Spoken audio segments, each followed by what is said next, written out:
कोई भी लड़का 10th या 12th में टॉप करता है तो मीडिया वाला उससे पूछता है कि बेटा आप क्या बनोगे, तो वो बोलता है कि मैं एक आईएएस ऑफिसर बनूंगा, इंजीनियर बनूंगा, या मैं वैज्ञानिक बनूंगा।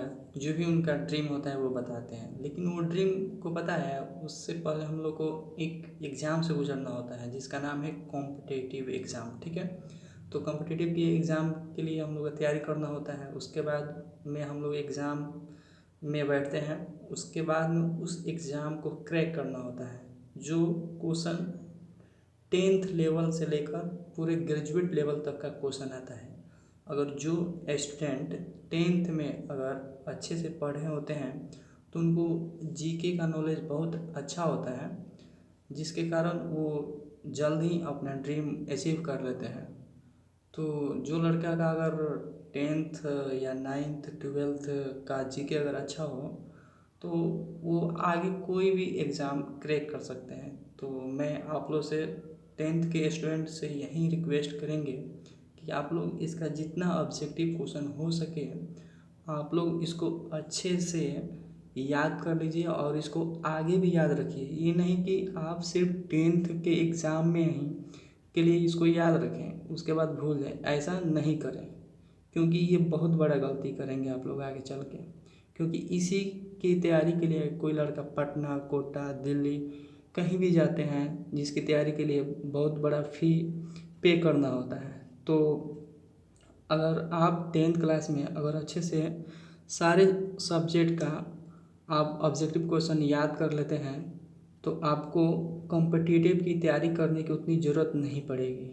सो तो एक बार फिर से आप लोगों का स्वागत करते हैं लक्ष्य के 81 में। आज हम 10th का सोशल साइंस का कुछ ऑब्जेक्टिव क्वेश्चन देखेंगे जो आप लोग का 2021 के बोर्ड एग्ज़ाम में पूछे जा सकते हैं। चलिए तो आप लोग का वीडियो स्टार्ट किया जाए। फर्स्ट नंबर क्वेश्चन पे आते हैं। ये देखिए पहला नंबर क्वेश्चन, टीपू सुल्तान शासक थे। ये क्वेश्चन देखिए, ये क्वेश्चन जीके का भी क्वेश्चन हुआ और आप लोग का बुक का भी क्वेश्चन है और आप लोग का एग्ज़ाम के भी व्यूज़ है जो आने वाले टाइम में कोई भी एग्ज़ाम में पूछा जा सकता है। तो चलिए पहला नंबर क्वेश्चन, टीपू सुल्तान शासक थे तो इसका आंसर याद रखिएगा मैसूर के। ठीक है, अगला क्वेश्चन, वार एंड पीस किसकी रचना है। ठीक है, वार एंड पीस किसकी रचना है तो इसका आंसर है लियो टॉल्स्टॉय। ठीक है, नेक्स्ट क्वेश्चन पे चलते हैं।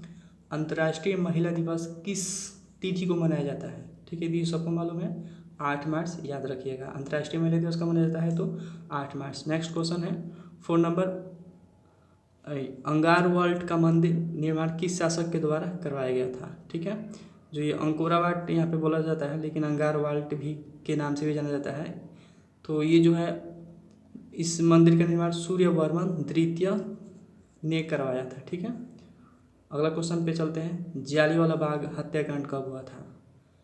ये बहुत दहला देने वाली बात था ये क्वेश्चन। देखिए जरा, जालियांवाला बाग हत्याकांड कब हुआ था तो इसका आंसर है 13 अप्रैल 1919 को हुआ था, याद रखिएगा।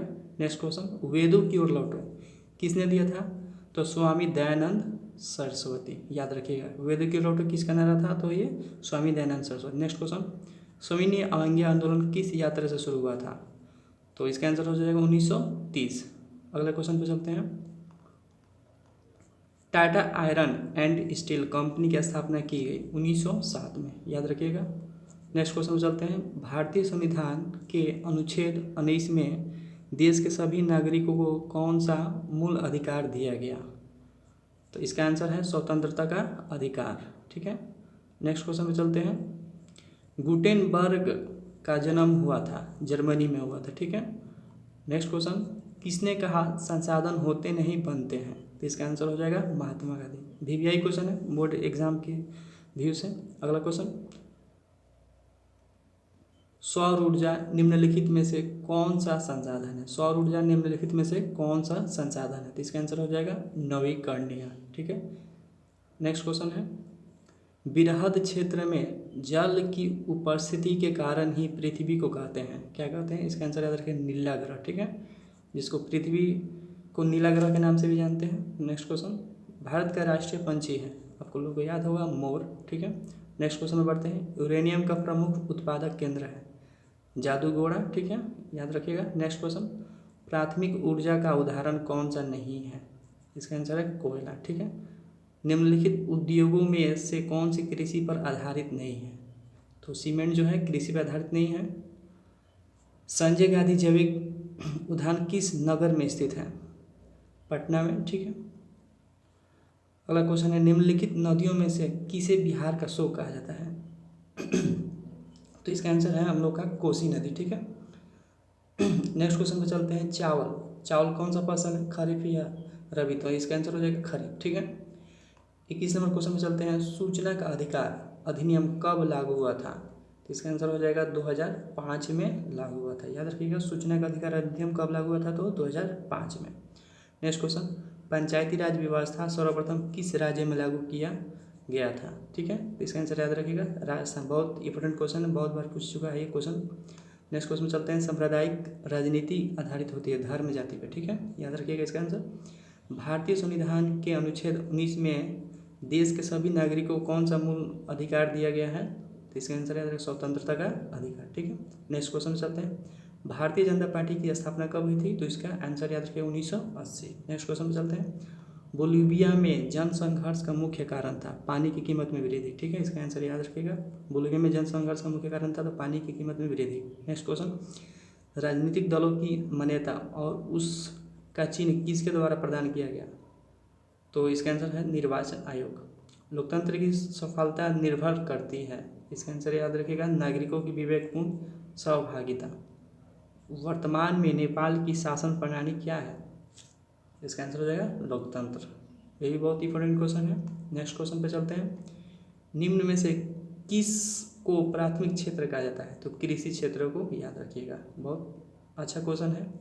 नेक्स्ट क्वेश्चन पे चलते हैं, भारत में वित्तीय वर्ष होता है तो कब होता है? 1 अप्रैल से 31 मार्च तक। ठीक है। नेक्स्ट क्वेश्चन, इनमें से कौन सा संस्थागत वित्त का संसाधन है? ठीक है। तो इसका आंसर है व्यावसायिक बैंक। ठीक है। निम्न में से कौन सा बीमारू राज्य है? तो बीमारू राज्य तो सब, जैसे यहाँ पर 4 ऑप्शन दिया था, 2019 का क्वेश्चन है। मध्य प्रदेश, उड़ीसा, ऐसा ऑप्शन दिया था, बिहार। तो ये चारों ऑप्शन सही होगा। ठीक है। नई आर्थिक नीति में किसे सम्मिलित नहीं किया गया है? तो इसका आंसर है नियंत्रित अर्थव्यवस्था। अगला क्वेश्चन है, WTO विश्व व्यापार संगठन की स्थापना किस वर्ष की गई? इसका आंसर याद रखिएगा 1995 में। WTO विश्व व्यापार संगठन की स्थापना किस वर्ष की गई? तो 1995। नेक्स्ट क्वेश्चन है, किसने कहा बिहार के विकास के बिना भारत का विकास संभव नहीं है? Doctor APJ Abdul Kalam. ठीक है। ये क्वेश्चन का आंसर याद रखिएगा अच्छे से। योजना आयोग को भंग करने पर कौन सा आयोग बना? तो नीति आयोग। ठीक है। राष्ट्रीय विकास परिषद का गठन कब हुआ था? तो 1952। नेक्स्ट क्वेश्चन, सुनामी कहाँ आती है? तो समुद्र में। ठीक है। नेक्स्ट क्वेश्चन, संचार का सबसे लोकप्रिय साधन है? तो इसका आंसर याद रखिएगा सार्वजनिक टेलीफोन। तो आशा करता हूँ कि आप लोगों को ये वीडियो अच्छा लगा होगा। अगर अच्छा लगा होगा तो please like, comment and share ज़रूर करें और अपने दोस्तों के साथ ज़्यादा से ज़्यादा शेयर करें। और आप लोग कमेंट कीजिए कि आप लोगों को किस तरह का वीडियो चाहिए और हमें बताइए, हम आप लोगों को उस तरह का वीडियो बनाएंगे और पल पल की जो अपडेट आती रहेंगी उसको भी आप लोगों को बताते रहें। तो please like and share. Take care, bye.